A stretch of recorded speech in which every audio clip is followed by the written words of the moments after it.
you're wondering, how did this sinner ever find this saintly woman and commit and get her to marry him? You're wondering that. I know you are.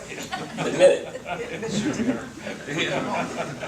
Well, I can tell you the details. In 1953, in the summer of 1953, one of my friends in the Army said, let's go to Atlantic City on a Saturday afternoon. Now, I thought that was a brilliant idea because I remember hearing about the shores of, anyway, I thought it was a great idea to go to Atlantic City and see the shoreline. We got very close to the shoreline, but I never saw it. My buddies drove up in front of a bar. They thought that was the place to start their afternoon. Now that's not a very good situation for a little old Baptist boy who wasn't comfortable sitting there in the bar watching his buddies drink. And a bolt of lightning hit me, and I exclaimed, I just remembered, I'm supposed to be in Philadelphia this weekend. And one of my buddies said, well, you better get going. So I said, well, I'll see you all back at Aberdeen. And I always had a ticket in my pocket to go anywhere. I still have it. I still have a ticket. If I need to go any place, there it is right there. I carry it with me all the time. In fact, if Grace tells me to get lost, I've got my ticket. If she says get lost, I've got my ticket. Anyway, that day I had my ticket ready. I went out on the road, and in an hour or so, I was in Philadelphia. Now, what does a young kid do in Philadelphia? Well, I did know about the USO having dances at the YMCA. So I went over to the YMCA. And in a few minutes, I scanned the perimeter, and I saw a girl. And I thought, I'd like to dance with that girl.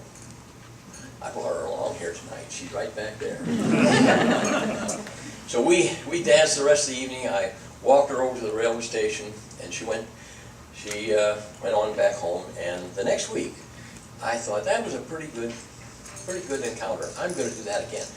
But I didn't remember her. I didn't even ask her telephone number.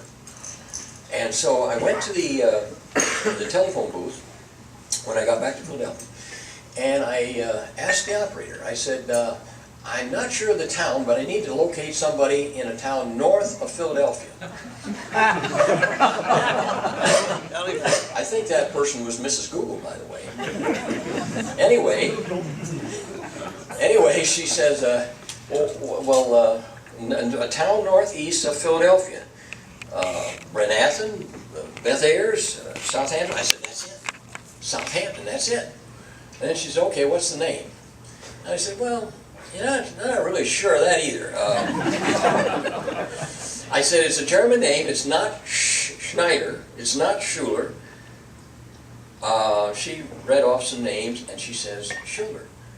And I said, that's it. So she said, well, you're lucky. There's only one number. So I dialed it. Grace answered.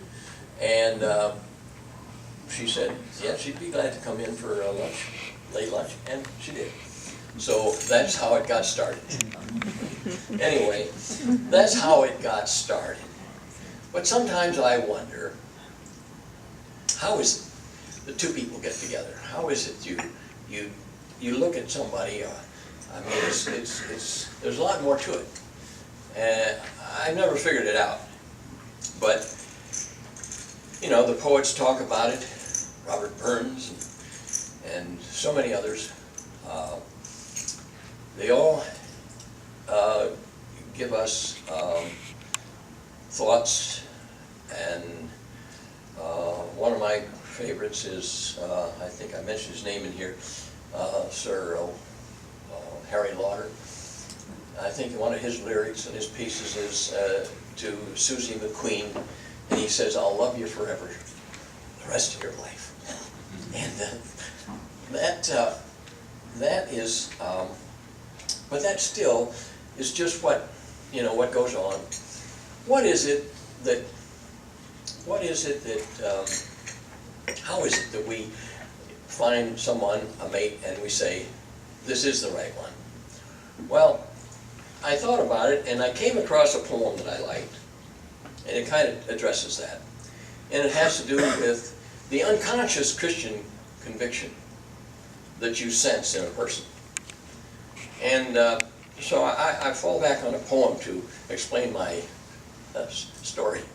It goes like this: not only in the words you say, not only in your deeds confessed, but in the most unconscious way is Christ expressed. Is it a heavenly smile, a holy light upon your brow? Oh no, I felt His presence when you laughed just now. For me 'twas not the truth you taught, to you so dear, to me so dim. But when you came to me, you brought a sense of Him. And so from your heart His love is shed, till I lose sight of you and see the Christ instead. Well, I think we better get on with the music.